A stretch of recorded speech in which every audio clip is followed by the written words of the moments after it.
You're listening to Stories Behind the Songs with Chris Blair. For more information, you can find us on Instagram and TikTok at SBTSongs or check us out at chrisblair.com. What is up, everybody? This is Chris Blair, and this is another episode of Stories Behind the Songs, and this week, the guest is me. That's right. So yeah, I had Davis Luce on and the tables got turned. So he took the mic and he switched seats with me and I became the guest. So thank you to my amazing staff that helps behind the scenes with this podcast that were in on this and completely surprised me and asked me all the questions. So hope you like it. You're going to hear about how I got to Nashville, how I started the listening room, how I got into songwriting, all kinds of good stuff, and you're just going to have to go listen to it. Let me know what you think. Drop a comment in the notes, and also make sure to come back next week because I did make Davis stay and interviewed him that is going to be on for next week. So here is Stories Behind the Songs with yours truly, and hope you love it.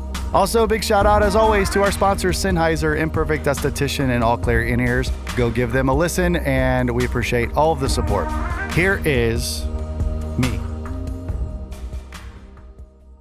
Hey everybody, this is another episode of Stories Behind the Songs. I'm your host, Chris Blair, and this week I am joined by my buddy, Davis Luce. What's up, Chris? Davis, how you doing, buddy? Great, man. How are you? Good. Thanks for being here.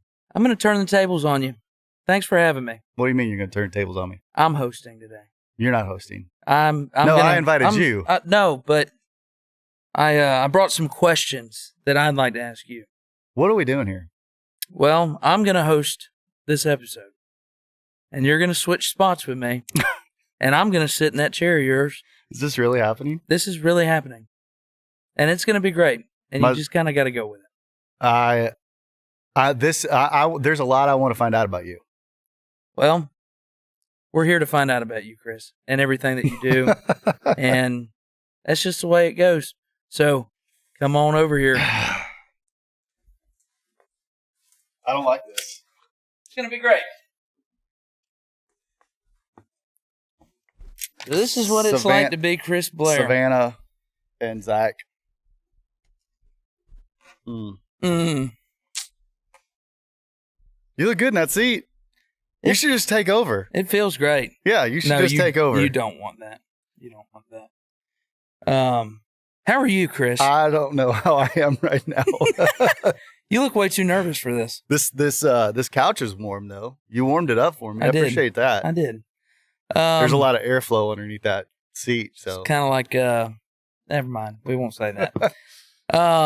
Chris, what made you start this podcast? Oh man. Okay, we're just going to dive in. So, it goes back to a passion project I started years ago. Actually, Carly Pierce was my very first guest. Back before, cameras were the way that they are today and all of that. And I stopped doing it because it was too much. It cost too much. But, yeah. I started because you hear these little clips of the intros to the songs that everybody writes on the stage of the listening room, and getting to know all these writers and artists in a deeper friendship. I would hear the full story, yeah, and kind of everything they went through in the industry and all of that. And I was like, man, I wanted to share, those stories. Yeah, the true stories behind the song, of like how they wrote it, but more like. Even more so like the story behind the struggle, if that makes sense. God, that would be a great podcast too. The story behind the struggle. Yeah. God. Well, you're in the host chair, so. This is really good. Also, if this is your first time tuning in, I'm so sorry. This is going to get good. Let's talk about St. Augustine. Okay. Actually, I'm looking at Zach over there in the corner, just giggling. Yeah, he's having the time of it. Yeah. We should put him in that seat. We should. Yeah, we should like really flip the tables. We should really screw things up here. Yeah. He just looked like he got nervous. When did you move to Nashville? Like, tell me what that was like. I moved to Nashville in 2003. In 2003? Yeah. What brought you to Nashville?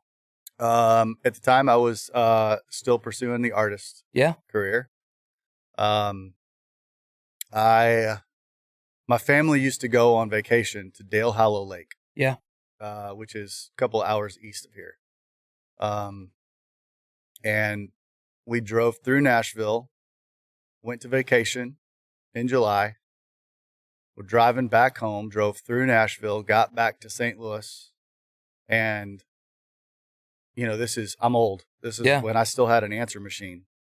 And, you know what those are? Dude, you're not that old. Yes, I do know what the answer machine is. I got home and I had a message on my answer machine from Doug Howard, who is now the dean of the music college at Belmont. Yeah. But at the time, he was heading up the A&R division of Lyric Street Records. And I had this message. It was like, hey, this is Doug Howard. I heard some of your music. I'd love to meet with you. Can you come to my office like next Tuesday? Like this is like, he left it while I was gone. So, I mean, I got back and it was like, I had to show up in his office like 2 days later. Yeah. My mom took me, how old were you? This was 2002, 2003. Okay. So, I was like early 20s. How did Doug get a hold of your music? Like what was the connection there? So the connection was my family, my grandparents grew up in Kennett, Missouri. My grandma was Sheryl Crow's teacher. Seriously? Seriously. That's sick. I've played music with her dad. And just a lot of music connections there. That's really cool. And so my grandma had sent some music to one of her best friends who was Doug's mom and said, hey, I know your son is in Nashville. I don't even think she knew exactly what he did. Yeah. But so he got it that way. That's awesome. So I got some new clothes and I drove down in my truck and went in and he said that I'd have 20 minutes in his office. Wow. And 2 hours later, I walked out of his office where he basically was like, look, we want to work with you. We want to help you work on your writing, but you have to live in town. So I drove home. I just bought my first house, like literally just a few months before, something like that. I was a financial advisor in St. Louis. Wow. And drove home, called a realtor, put my house up for sale, went to work, quit my job, packed up a U-Haul, and I got in my truck, and I drove to town, and I didn't have any place to sleep. Then I went to the alley in Printer's Alley. That is unreal. What was Nashville like in 2003? Like, how did you build your circle? Like, because I'm sure it was different then than it is now. Oh yeah. I mean, yes and no. Like it's still like a very small town. Yeah. Like, I mean, looking back, like it's kind of scary like that this happened. But I literally, when I moved to town, like I did not have a place to sleep. Yeah. And I was sleeping in my truck. And I went and I would do karaoke at Lonnie's in Printer's Alley. Yeah. And this bartender there, Cassie Miller, would got to know me and was like, hey, like, what's your story? Like, where do you live? Like, what are you doing? And I was like, man, I just moved to town. I have no idea what I'm doing. Yeah. Sleeping in my truck. And she's like, you're not sleeping in your truck. Come home with me. And she lived with her mom. And, I slept on the couch and woke up to like the smell of bacon and biscuits. And, yeah, it's like, you know, right at home. They took care of me. And then she drove me around and like showed me a bunch of apartments in Hermitage the next day and like literally helped me get a place. And her now husband, Ben, ended up being our sound guy at the listening room, like early on, like in 2008, 10 or 11 probably. But anyway, like, that part of it, I think is the same. Absolutely. Like it's just that, like, it's just it's a big town in a but a small town feel, Well, right? absolutely, Um, absolutely. but obviously, like, you know, the sky looks totally different. I Yeah. mean, there was the Batman building, like, Right. that was Nashville. Yeah. That was it. Wow. Were you around for like the Broken Spoke days? Oh yeah, I'm jealous. yeah. I'm jealous. You had a song go to radio. That's more than I've had. Tell us about that. What was that like? Oh man, it was cool. I had And this was you as an artist. yeah. I put 3 songs out to radio in '98 and '99. Yeah. Um, and that's kind of what got the attention of Doug Howard, Yep. along with the music that my grandma had kind of slipped to him. Sure. It was great, man. I loved it. I was, Yeah. you know, I was touring all over the place. I was, you know, I never got to a bus, Yeah. you know, so I was in a 12-passenger van, you Yeah. know, hauling a trailer and living in Yeah. crappy hotels and motels Yeah. with, you know, plastic over the beds. But it was the time of my life. It was, you know, waking up in a different city and chasing a dream and playing my own music. That's Yeah. awesome. Loved it. That's awesome. Let's talk about St. Augustine, where we first met. Like, how did you get involved with St. Augustine? Like, how did that all unfold? How did that happen? Arliss and I were having a drink one afternoon several years ago. Yeah. And he was talking about, hey, I think I'm going to start this festival down in St. Augustine. And he was talking to me about helping bring songwriters down. And obviously he's super connected and knows a lot of songwriters himself and has, you know, he's written a ton of great songs and lots of cuts. And so he didn't really need me, but we just, you know, it was 2 different camps, you know, like I'm more tuned in with the newer writers in town that had kind of come up and had some hits. And so I think that's kind of how it started. Yeah. And then it just kind of evolved of like, man, why don't we do like one of these stages that's like the listening room stage? Yep. Which became the biggest stage there at the Colonial Oak. Yep. You know, and then I don't even remember how it kind of morphed into like, hey man, I know all these guys. Let me just introduce them and host. And that's my favorite part of the festival is me introducing you. You introducing me. Yeah. It's really spectacular, honestly. I will remember that this year when I'm introducing you. Perfect. And remind everybody that is your favorite spot. I've decided I'm going in cut-off overalls to St. Augustine this year. I will do the same. Seriously? Yeah. Can we go to the airport like that, though? No. Okay, all right. You can. What was your first impression of me? Did you think I was pretty? No. Sweet. No. Well, me neither. I believe in full transparency and honesty all the time. My dad always told me that if you don't speak the truth, it will catch up to you in the long run. For sure. So I don't think that you're pretty today either.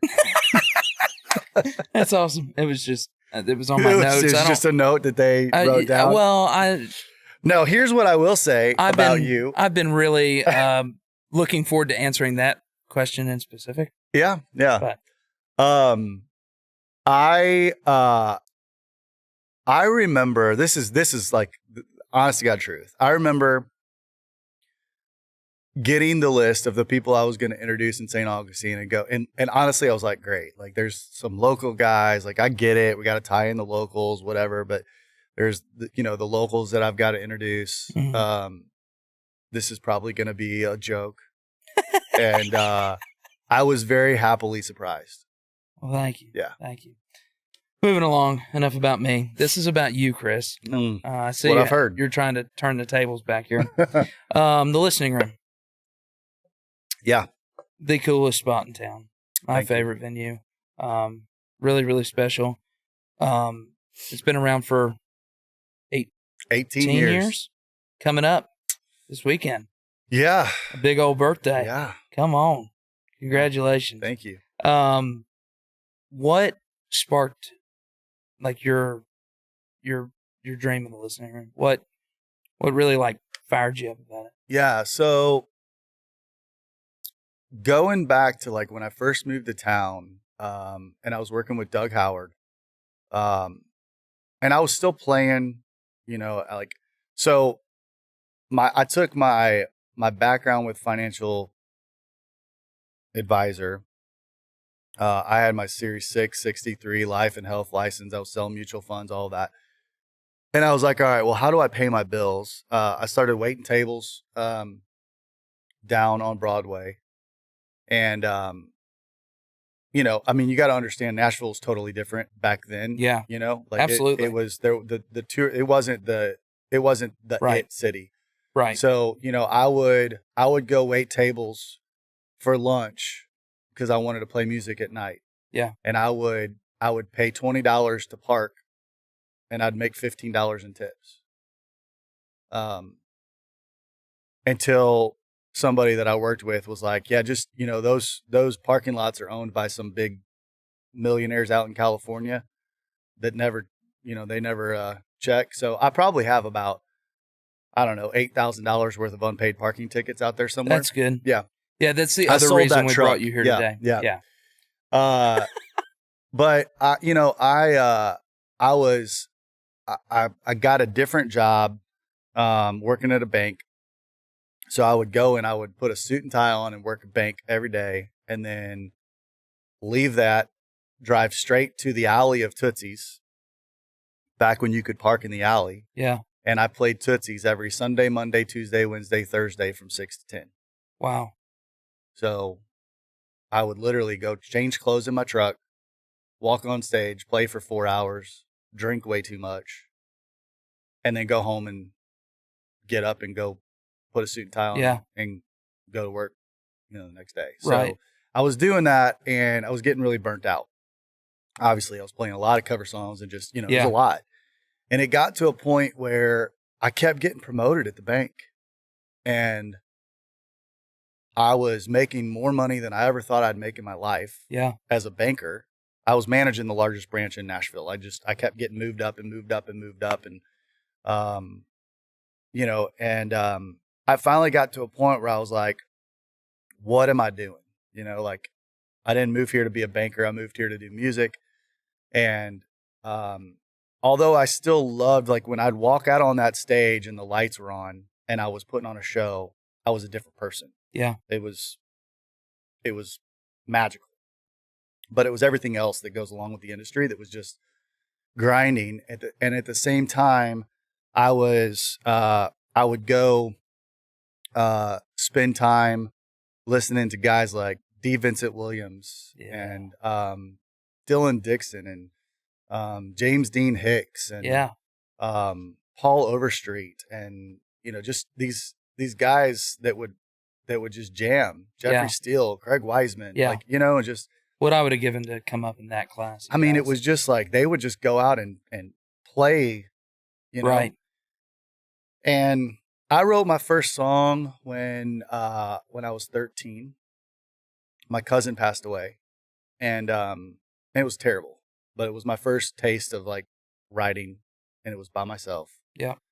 So I'm going and listening to all these writers. I'm getting burnt out with playing songs as an artist. Right. And I, with the help of Doug Howard, who pushed me, he was like, hey, you need to write more songs. So I started writing with those guys. Yeah. And I fell in love with that craft. And that's kind of what shifted, and I guess I got to a point where I was like, all right, I can go live on a 12-passenger van 250 days a year, and chasing this dream and barely making any money. Yeah. Making enough money to get to the next town, basically. Yeah. Or I can write songs and also not make money. But, I fell in love with that. Right. So through that, I started playing everywhere I could. I was at the Commodore, the places back then was the Commodore, Douglas Corner, 12th and Porter, like Bluebird, it was just, there there wasn't that many places, and I would play anytime I could. And I just felt like Nashville was missing something for the songwriters. Yeah. So that's what started it. I was Yeah. like, hey, I want to, like, why is there was all these great places, but it was also like the only really songwriting venue was the Bluebird. Yeah. And I was like, why is there not anything else in this town Yeah. other than Bluebird?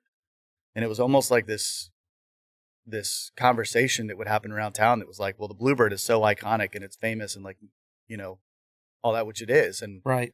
I love Bart at NSAI. I love Erica that runs it. Like, I'm great friends with them, and the Bluebird is an iconic place that needs to be protected. It's a very special place. It is. It's sacred ground for sure. But I was like, there's enough songwriters in this town for more than one venue. For And sure. That's what started it. Absolutely. This episode is brought to you by Brit Skin Beauty.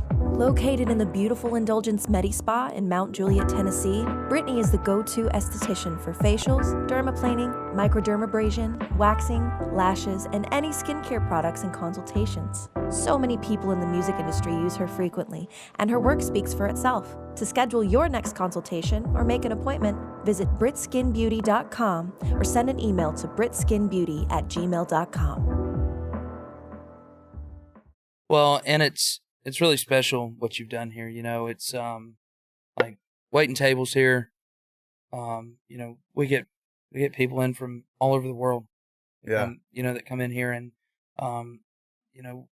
as a songwriter waiting tables, getting to be a part of a customer's first time to a songwriter's round, and like being part of that experience is really cool. And even playing the stage, like, just thank you for giving songwriters a home to sing their songs and make people listen to them, Man, I appreciate that. Absolutely. mean, it was kind of more selfish when I started it. Yeah. I wanted a cool place for me to play all the time with my friends. And now I don't, I still write songs. But I maybe play one time a year. Yeah. At our anniversary party. I mean, that's pretty much all I do anymore. Right. But it's been real fun to see people come up through the ranks, over the years, and it's been a blast.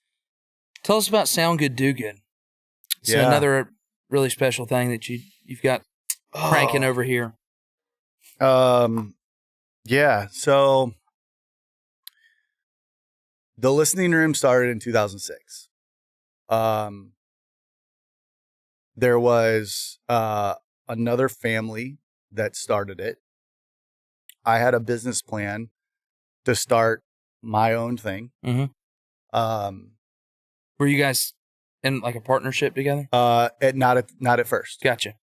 So I was actually playing the listening room in Franklin as a songwriter. Yeah. Right when it opened.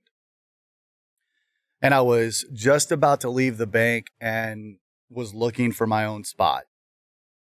And I became friends with this family and said, hey, I want to do the same thing and I love this name. Why don't we partner up and do this together? And they said, yeah, that's great. So we did, and learned a lot. Moved it to Cummins Station in 2008. And it's a part of the story that's important, but I don't want to talk a whole lot about it because it was just a bad time. Yeah. It was not a partnership. Yeah. I was running the place, and this guy that I partnered with thought it was more important to go ride a motorcycle on our grand opening of Cummins Station because he had an opportunity to go ride his motorcycle. It's just stuff like that. Yeah. And it got to a point where, I was pouring every dime I had into keeping the business going. Yeah. And it was hard. And, and we weren't making any money. And so in 2009, I sold everything I had.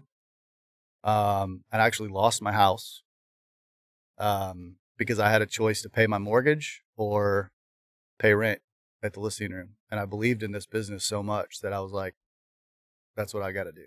Yeah. Wow. So I was in the worst, again, going back, like I was in a position before this where I was making more money than I ever thought I'd make in my entire life. Right.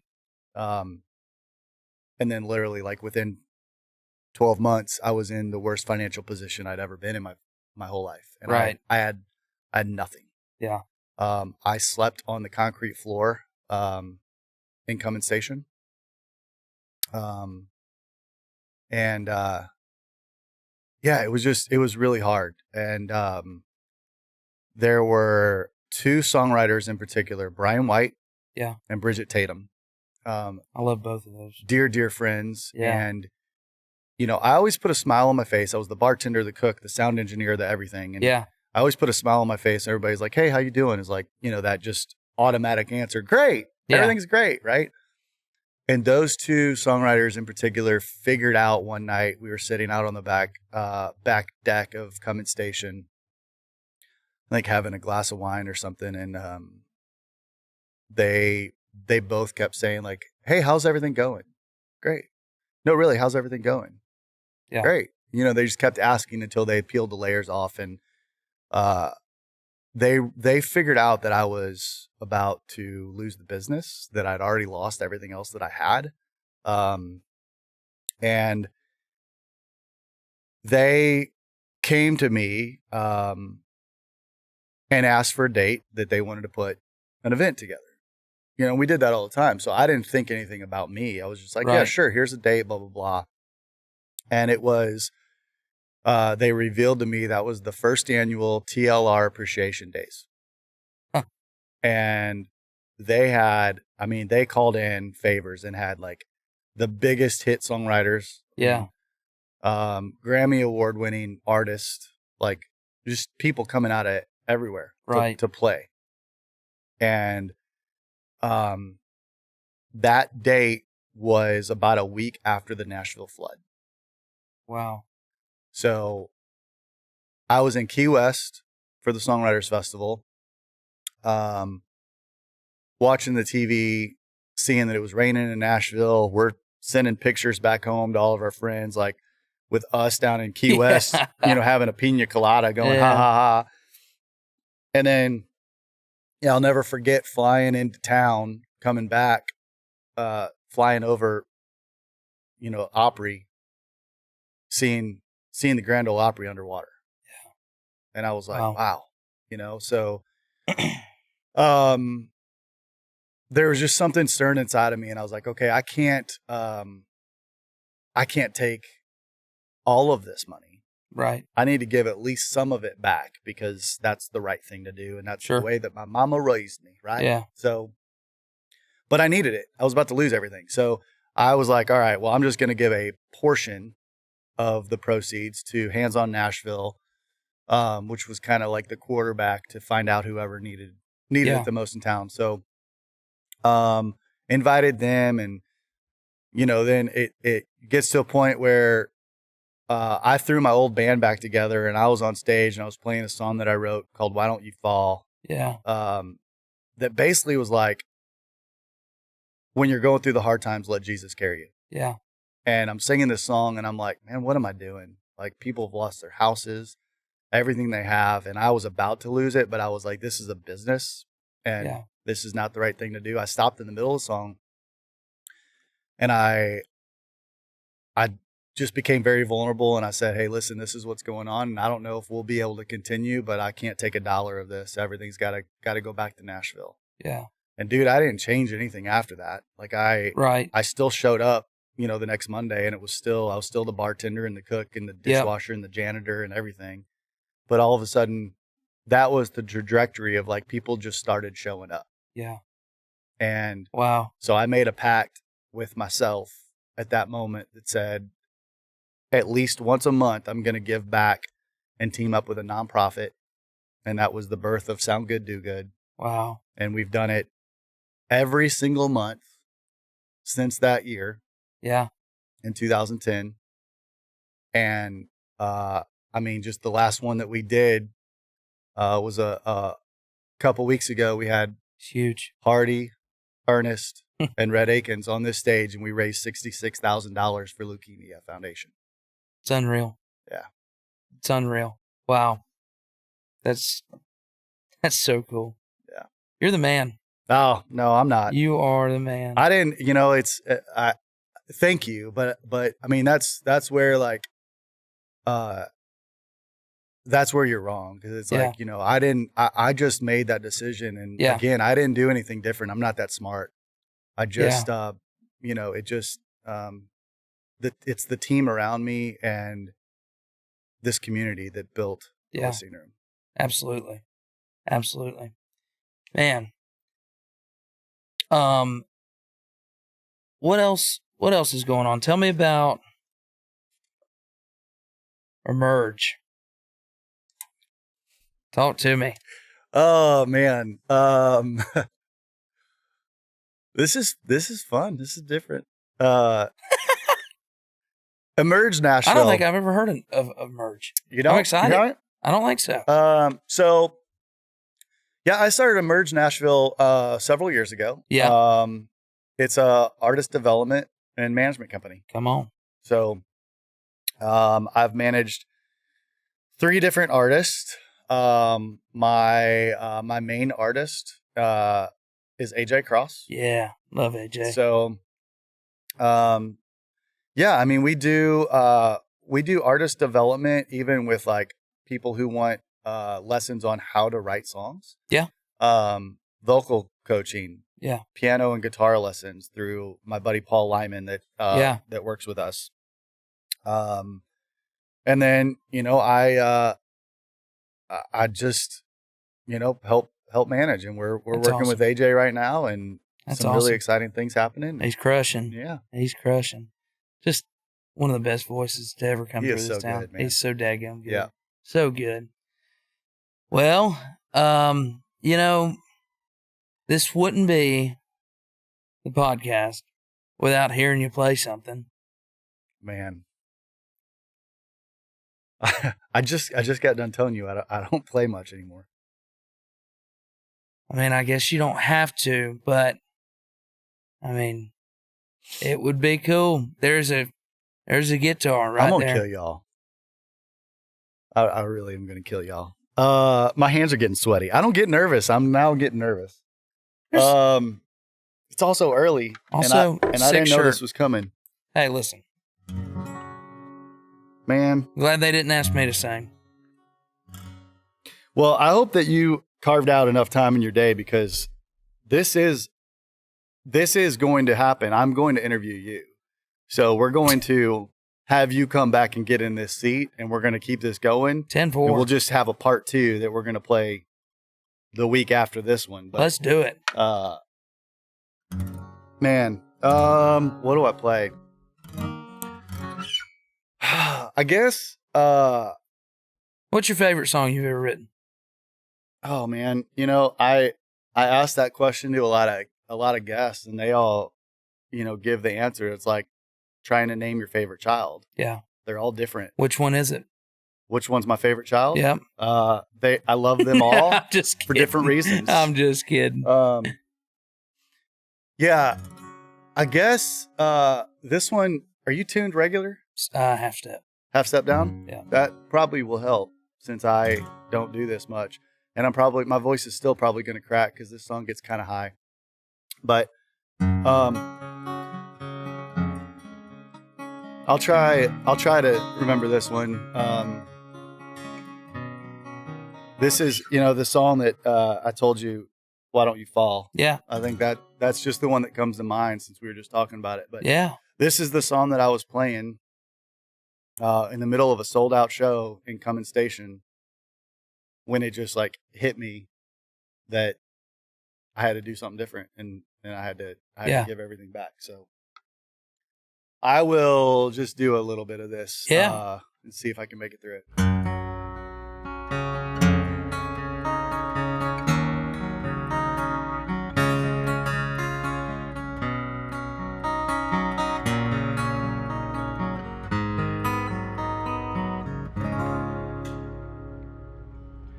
crushed by the weight of broken plans,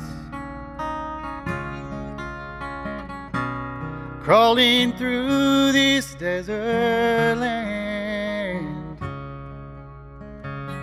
Hard times, they come to all of us, but in the darkness we learn to trust. Why don't you fall into his hands? Let him hold you until you can stand on your own once again. Why don't you fall? Why don't you fall? Why don't you fall into his hands?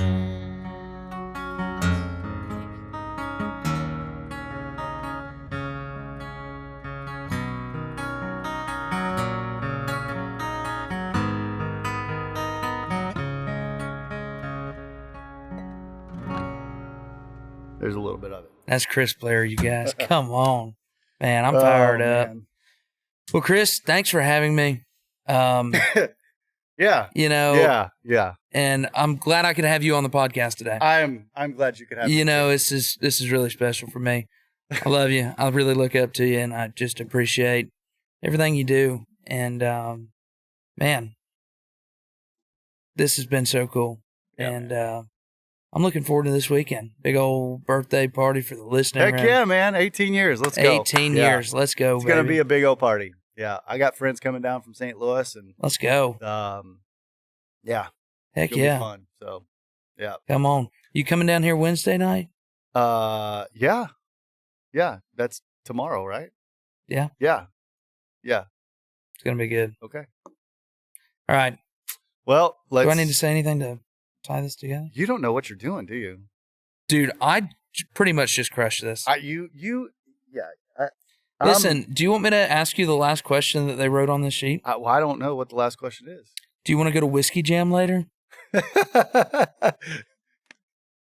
You know what? Ward was one of the first friends that I ever met in town. Ward's great. I love Ward to death. And you know, everybody, there's a joke around here because I'm just gonna, again, it's like full honesty, right? Yeah. I give my staff a hard time when they walk into this building with Whiskey Jam hats. I know who wrote this part of it. This was Zach. This was all Zach. 'Cause Yeah. he'll come in. Dude, with do you know how many Jam Whiskey hat. Jam hats he's got? They're all over the place. Also- I see him in airports in different cities. And good on Ward. He's done a great job building that brand. And I that love merch it. game is strong. It is. And so is the listening rooms. Well, it is. Those JRT hats, man. The listening room brand of merch has really picked up its game in the last 18 months, I'd say. Yeah. But yeah, it's this funny, just this funny thing because I'm trying to get our merch out there. And I'm like, why are you wearing a Whiskey Jam hat? Do you know how many Whiskey Jams Zach's been to? Maybe. Has he been to one? Maybe one? Yeah. Yeah. Yeah. He's See? a fake whiskey jammer. I know, man. Yeah. So I've been to more Whiskey Jams than I can count. Yeah. And literally, like, Ward has built an incredible brand. Him and Josh that started that. Yeah. And he literally he's a dear friend. We had a mutual sound engineer, Ben. Yep. That ran sound here for us at the listening room and Whiskey Jam for many years. What an incredible guy. Like, he was one of the first guys that ever ran sound for me when I moved to town. Yeah. And he just made everybody feel like you were family and you were meant to be here. Yeah. And God, he could run sound. I saw Ben here the week of CMA Fest. And it was crazy. Yeah. And that's the week that he passed. And I saw him here at a show, and just in passing was like, I hadn't seen him in a week or so. Was like, dude, what's up? But it was like, you just don't ever think about the fact that that's the last time you're going to see somebody, Yeah. And I was just kind of in the zone, and I was like, I don't even think I gave him a hug or, really said much. And Ward called me at like 6:37 in the morning, and he was the one that let me know. Wow. That's the friendship that I've got with Ward. That's what's so great about this town. Yeah. Man. And he was just like, hey man, I know that he's worked for both of us for a long time, and I didn't want you to hear it from anybody else. And, and wow. Then we had his celebration of life here. And it was just,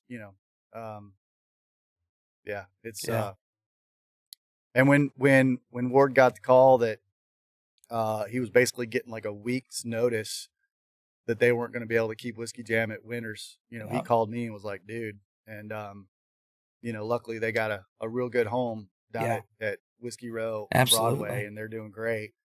But, I canceled stuff that I had that week to be at Whiskey Jam and support him for his last night at Winters. And I love that dude. So I'm still going to give Zach a hard time if he walks in here with a Whiskey Jam hat, because it needs to be a listening room hat. Absolutely. Yeah. Absolutely. And you know what? When I walk into a Whiskey Jam with a listening room hat on, I'm sure that Ward thinks the same thing too. But maybe not, because Whiskey Jam hats are everywhere. Yeah. And he could give me a little bit of love. I think actually that Ward should highlight the listening room hats on his website and be like, hey, buy one, get one. Like, buy a listening room hat, get Whiskey Jam free. So we should do like a listening room Whiskey Jam collab. Yeah. Yeah. I think so. That'd be cool. Anyways, throwing it out there. Chris, I love you, man. This has been so much fun. And, are you ready to come get in this seat? I'm ready to come get in this seat. All right. Are you going to take us out? Are you closing this out? Like, I don't even know what's happening right now. Yeah. Thank you guys for watching this episode of Stories Behind the Songs. I'm Davis Luce. This is Chris Blair. And thanks for tuning in. We'll see y'all next time. See you guys. Thank you for listening to another episode of Stories Behind the Songs with Chris Blair. Make sure to give us a follow on Spotify if you enjoyed this episode, and make sure you click that notification button so you can keep notified when new episodes come out. We release brand new episodes every Tuesday, and you can find us on YouTube at Stories Behind the Songs with Chris Blair, or anywhere you listen to podcasts. Don't forget to send us a comment letting us know what you thought of the episodes. We love getting your feedback, and share this with your friends. The more we grow, the more that we can keep doing this. It's our mission to bring you all of these great stories behind the songs from some of Nashville's most iconic artists and songwriters, publishers, producers, everyone in between, and a lot of my great friends. We love what we do, and we love sharing their stories with you. We appreciate all of the continued support. Thanks also to all of our sponsors, and we will see you all next week.